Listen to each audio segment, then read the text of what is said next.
booksellers who use Ingram, which is most of them, got an interesting email talking about some of their policy changes coming forward. Let's talk about it.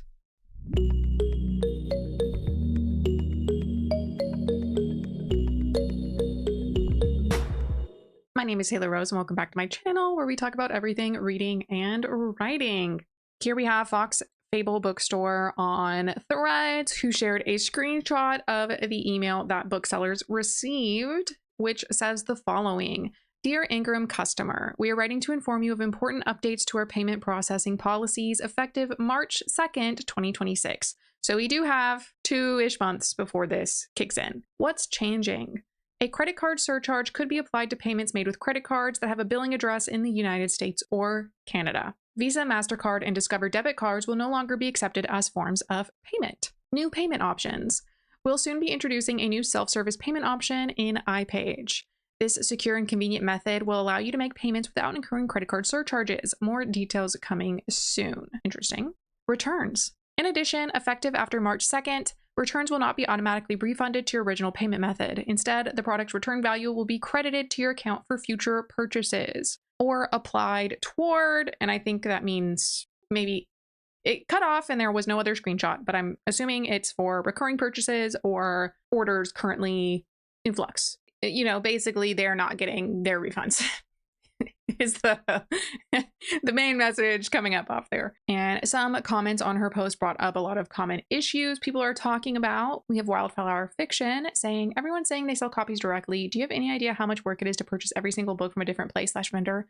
I love the optimism, but purchasing directly from authors is not a feasible solution for 99% of bookstores. So that's a good point. A lot of bookstores don't do that. You know, you'll see posts all the time of people complaining that a bookstore turned them down for being indie published. Fox Fable Bookstore responded, that and I don't sell only indie authors. I love my indies with my whole entire heart, but I can't stay open with indies alone. I'm the only bookstore in my town, and I have to be able to carry a wide variety of indies and trad pub authors across all genres.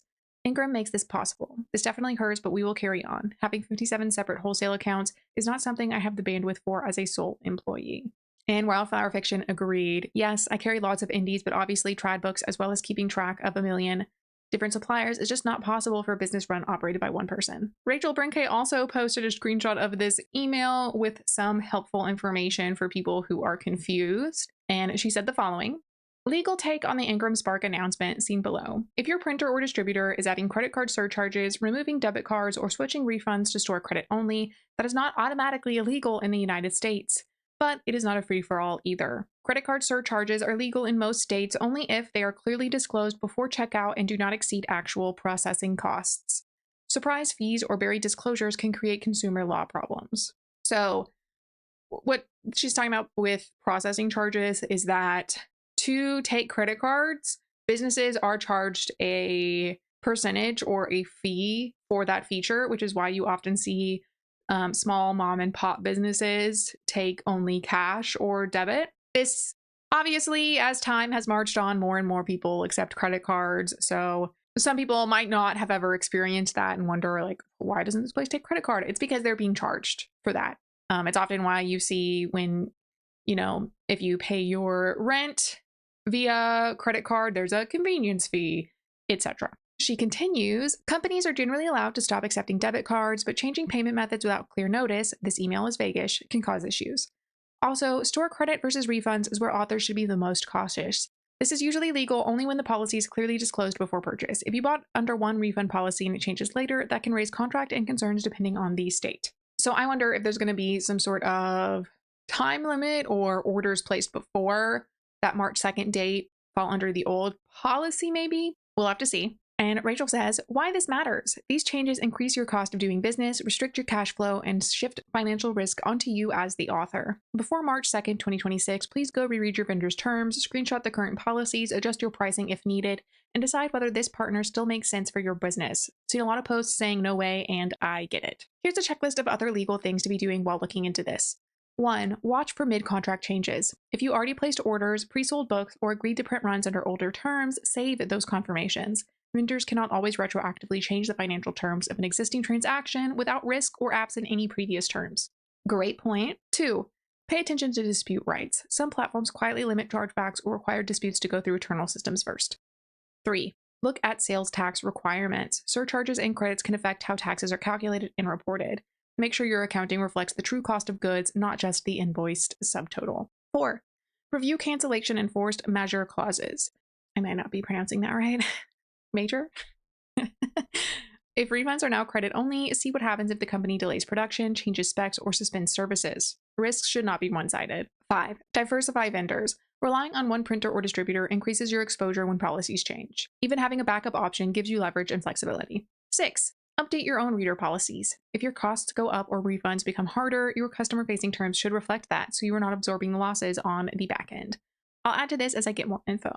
Users like the Crafty Bookstore did point out that many businesses only have business debit cards, which Ingram is saying they'll no longer be accepting, which surprised me. I don't know why I thought a business credit card would be easier to obtain, just because it seems like an easy, it could be an easy way for credit card companies to get interest money out of you, but and they do state that like using ACH would be a lot easier and probably a lot of people would prefer it, but that doesn't seem to be one of the options that they're going to be keeping or even implementing. Noctera Bookery made a post about this, saying Ingram's payment policy changes for booksellers has officially settled the debate we've been struggling with regarding how we choose to stock books. The changes are a blow to long and well-established indie bookstores, never mind brand new baby stores like us. They have made it more inaccessible than it already was to start with. Noctera will officially be giving priority shelving to authors who do consignment and direct sales. Unfortunately, that's just how it's going to be. We've been clear on our stance regarding Ingram's predatory return policy, and while we would consider Ingram wholesale, it is not going to be our first or second choice, nor will we guarantee a quick acquisition through it. We are tired of these platforms creating more and more barriers and hoops for indie authors and indie booksellers to jump through just to get books into people's hands.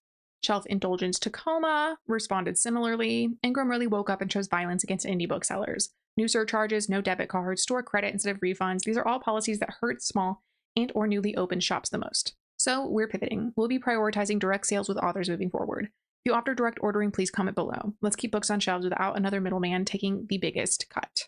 Hopefully this works well for these two bookstores. I mean, I can't imagine running a business on top of having to then pivot most of your methodologies.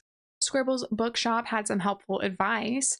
PSA to other indie bookstores as you look into selling direct. Please be conscious that many authors are also new to selling direct. Please watch out if their wholesale prices seem too cheap, like $7 for a 400-page book, because they likely gave you the print cost by accident. They will lose money. Please ensure authors are making a profit when selling to you and encourage authors to charge more if the price they gave is too low. Pay authors what they deserve. Which, like, that is genuinely really nice of them to bring up. Like, of course, I would assume that anyone running a bookstore likes books, but unfortunately, there are people who would take advantage of any situation in their favor. So at the very least, you know, it is also reminding authors who don't have any experience in this that they need to be careful. A novel romance bookstore commented, "We often have to tell authors that we will be paying them more than they ask for. A good method for us is we will pay the same price we would pay on Ingram. Cut out the middleman and give that money to the author." Again, that's really nice of them to do. Good for them. We should be supporting nice, ethical people. Tara Kimberly Books had some questions that I thought were interesting or good things to ask, especially if you don't know anything about behind the scenes. She said, "I'm seeing a ton of Ingram hate today and I'm curious. Are bookstores regularly returning books, then using that cash for things other than buying more books? I'm not a bookseller, but it seems to me a credit system for your book buying budget might speed up the process of replacing books that didn't sell. What am I missing here? And then the credit card surcharge thing is annoying, but I bet it's to incentivize fewer orders and or ACH transfers instead of credit debit transactions. Thoughts?" And Fox Fable Bookstore chimed in, "The return thing is annoying because Ingram constantly coaches us not to keep money tied up in back orders and physical backstock, but that's exactly what store credit will be doing. As far as using that money to replace books, yes, that's exactly what it's for. However, that money could potentially be used for sidelines or purchases from other sources that will now be designated for Ingram whether we wanted to or not.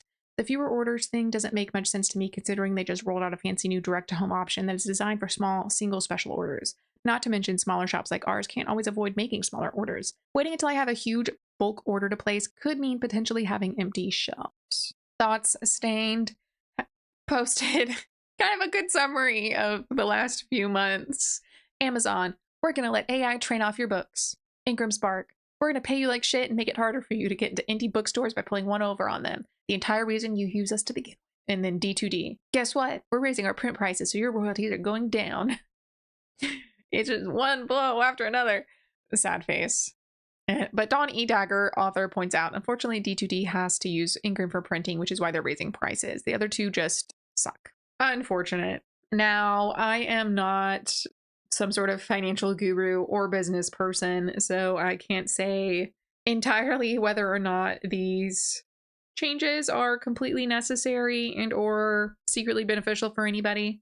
I definitely do sympathize with the bookstores that are now kind of in a panic over what they're going to do, having to change their methods for doing things in order to avoid being financially damaged, but potentially by some of these changes. I do also feel for indie authors in particular who now are having to deal with doing a bunch of research on how they can move to direct sales or do them in addition to staying with Ingram, etc.